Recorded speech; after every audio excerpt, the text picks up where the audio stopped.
যদি যুদ্ধে যাই, কোন রকম যদি শহীদ হয়ে যায়, তাইলে কি আমার জন্য যে জান্নাতের কথা বললেন, যার বিস্তৃতি আসমান জমিনের সমান, সেই জান্নাত কি আমাকে দেওয়া হবে?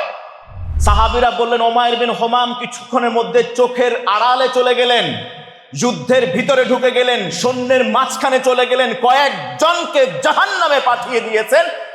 নবীজি এই কথা শোনার পর বললেন, কুমু বিনা ইলা জান্নাতিন আরদুহাস সামাওয়াতু ওয়াল আরদ। তাইলে আর সমস্যা কি? নবীজি হেসে দিলেন এই কথা শোনার পরে, চলো সেই জান্নাতের দিকে, যে জান্নাতের বিস্তৃতি আসমান জমিনের সমান। সুবহানাল্লাহ।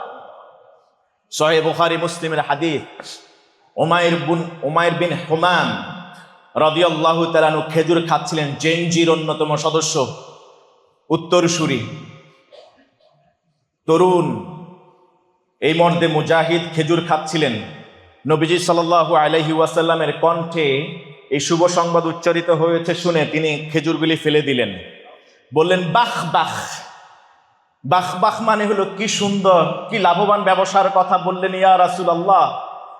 যদি যুদ্ধে যাই, কোন রকম যদি শহীদ হয়ে যায়, তাইলে কি আমার জন্য যে জান্নাতের কথা বললেন, যার বিস্তৃতি আসমান জমিনের সমান, সেই জান্নাত কি আমাকে দেওয়া হবে? সে জেনজির উত্তরসূরি উমাইর বিন হুমামকে বিশ্ব নবী সাল্লাল্লাহু আলাইহি ওয়াসাল্লাম বললেন, হ্যাঁ, যদি বদরের প্রান্তরে আজকে কেউ শহীদ হয়ে যায়, তবে তার জন্য সে আসমান জমিন বিস্তৃত জান্নাত অপেক্ষা করছে। সুবহানাল্লাহ। জান্নাতের উদ্দেশ্যে তিনি ওই সময় আর নিয়ত করেন নাই, লান তামাসসানান নারু ইল্লা আইয়ামাম মা'দুদা।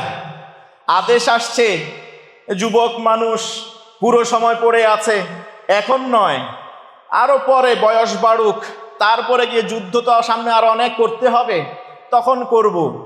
যদি এই আদেশ না মানার কারণে শাস্তি হয়, লান তামাসসানান নারু ইল্লা আইয়ামাম মা'দুদা, জাহান্নামে যাব অল্প কয়দিনের জন্য, হালকা শাস্তি দিবে, এরপর তো বের করে দিবে। ওই চেতনা তারা ধারণ করতেন না আমাদের মতো। উমাইর বিন হুমাম চেতনা ধারণ করেছিলেন, হয় শাহাদাত, না হয় বিজয়। এই ফেথ স্টেটে তাকে যুদ্ধের ময়দানে ধাবিত করেছে। সাহাবীরা বললেন, উমাইর বিন হুমাম কিছুক্ষণের মধ্যে চোখের আড়ালে চলে গেলেন, যুদ্ধের ভিতরে ঢুকে গেলেন, সৈন্যের মাঝখানে চলে গেলেন, কয়েকজনকে জাহান্নামে পাঠিয়ে দিয়েছেন। বদরের শেষে আমরা দেখলাম, যুদ্ধ শেষে উমাইর বিন হুমামের নিথর বডিটা পড়ে আছে, চেহারা বোঝা যাচ্ছিল না, এত আঘাত করেছে। বিশ্ব নবীর কাছে নিয়ে আসা হলো, রাসূলুল্লাহ জমিনে বসে গেলেন, মাটিতে বসে গেলেন, উমাইর বিন হুমামের মাথাটা আল্লাহ রাসূলের উরু রানের উপরে রাখা হলো, নবীজি কপালে চুমু এঁকে দিলেন।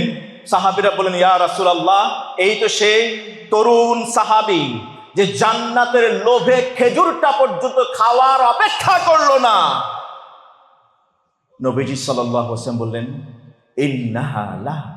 ইন্নাহা লাহু, আমার সাহাবী যে জান্নাতের লোভে, যে বিশ্বাসে, অদম্য বিশ্বাসে যুদ্ধের ময়দানে গিয়ে শহীদ হয়ে গেছে, ওই সাহাবীর জন্য জান্নাত অপেক্ষা করছে।